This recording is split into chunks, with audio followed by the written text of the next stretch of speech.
I am making strawberry cobbler today. This recipe is on my blog, so if you'd like to try this recipe out yourself, you can find it on my blog among many other recipes that I have made.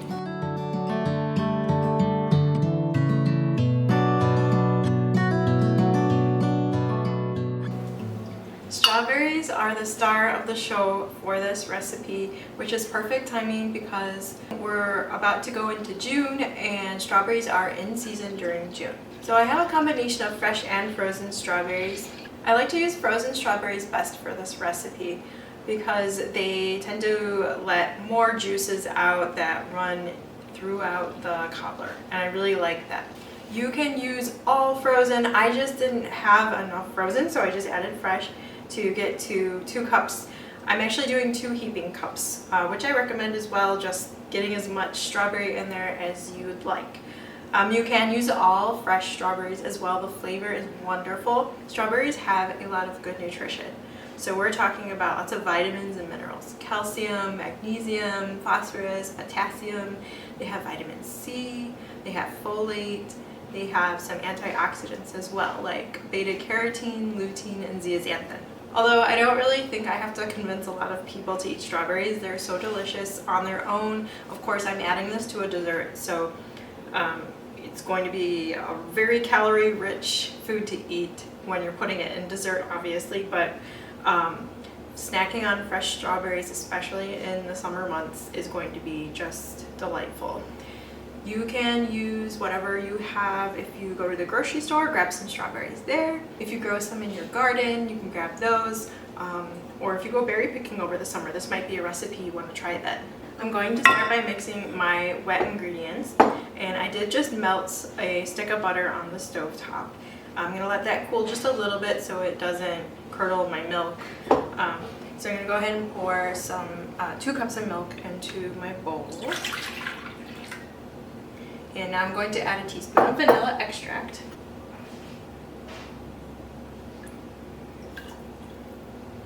And I'm also going to put my sugar in my wet ingredients. I'm going to use 1.5 cups. Now this is a dessert recipe, so it is totally fine to enjoy dessert here and there. And you know, if you're eating a mostly balanced diet, adding dessert here and there is really, it's just going to be one way we can enjoy life, right? And of course, making homemade dessert is going to be healthier than your store-bought desserts. So I'm going to give this a little stir here, and while my butter is cooling, I'm going to start mixing my dry ingredients. And I just want to mention for the butter, this dessert recipe does have butter and sugar. If you'd like, you can replace half of the butter with a vegetable oil. You would do 4 tablespoons of butter and 3 tablespoons of oil. Now I need 2 cups of white flour. I'm going to spoon and level the flour.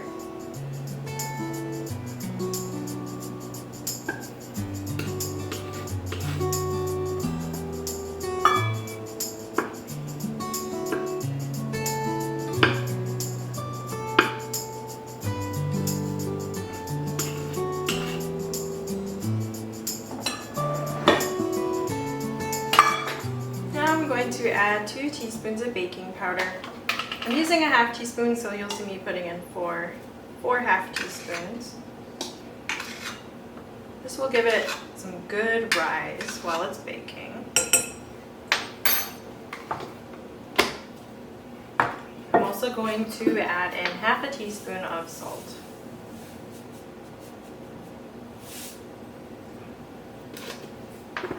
Going to give this a good stir.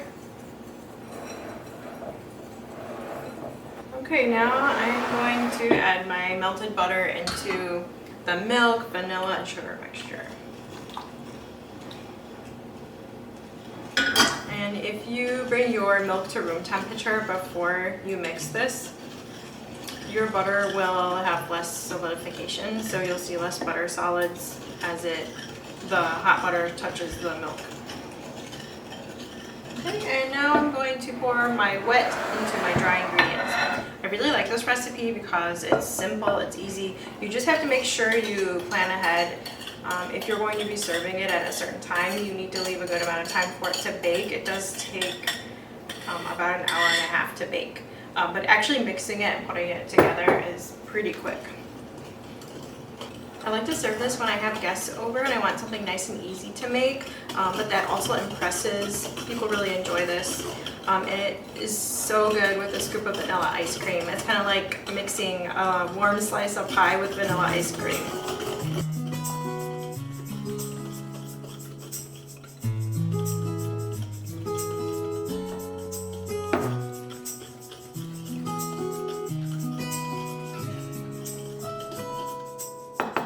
Okay, let's put this batter into our pie dish. I did oil the pie dish.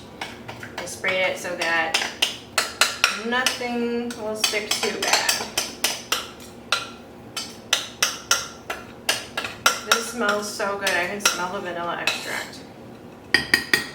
Okay, and for the strawberries, you can either put them in whole or you can chop them up so they're smaller pieces, but you want to try and distribute them evenly into your cobbler batter. You can try and use any kind of fruit that you like to bake with. So if you want to use blueberries or even a berry mixture or blackberries, if you like peaches, I think even pineapple would go really good with this. It would almost be like an upside down pineapple cake. But for me, this is my favorite way to prepare this with strawberries. It's so good. My oven is preheated. I'm going to put this in for about an hour and a half. I'm going to watch it closely to make sure it doesn't burn. I also want to make sure the middle gets cooked through.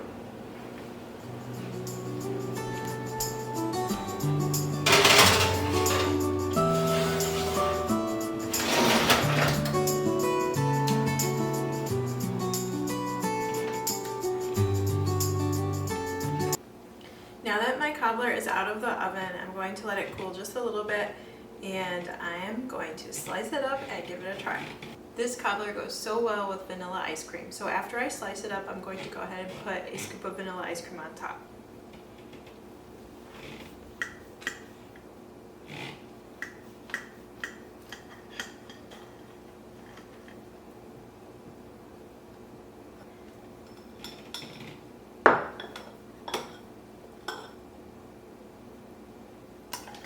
There's a lot of good strawberry goodness on the bottom.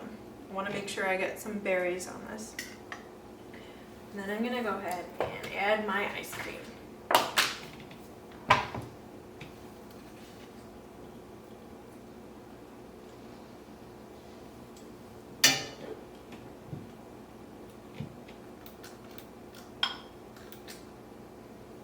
Doesn't that look so delicious?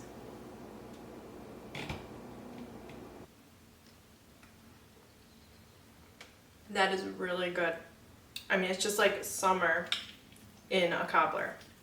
The strawberry flavor really comes through. The cake part is like a rich yellow cake. And of course the ice cream, which is optional, adds just this nice cold contrast to the warm cobbler and a nice creaminess. Next time you want to impress your guests when they come over, I recommend you make this delicious cobbler. Make sure you check my recipe out on my blog and try it out at home if you like. Use any fruit that you really like to bake with, and let me know how it goes.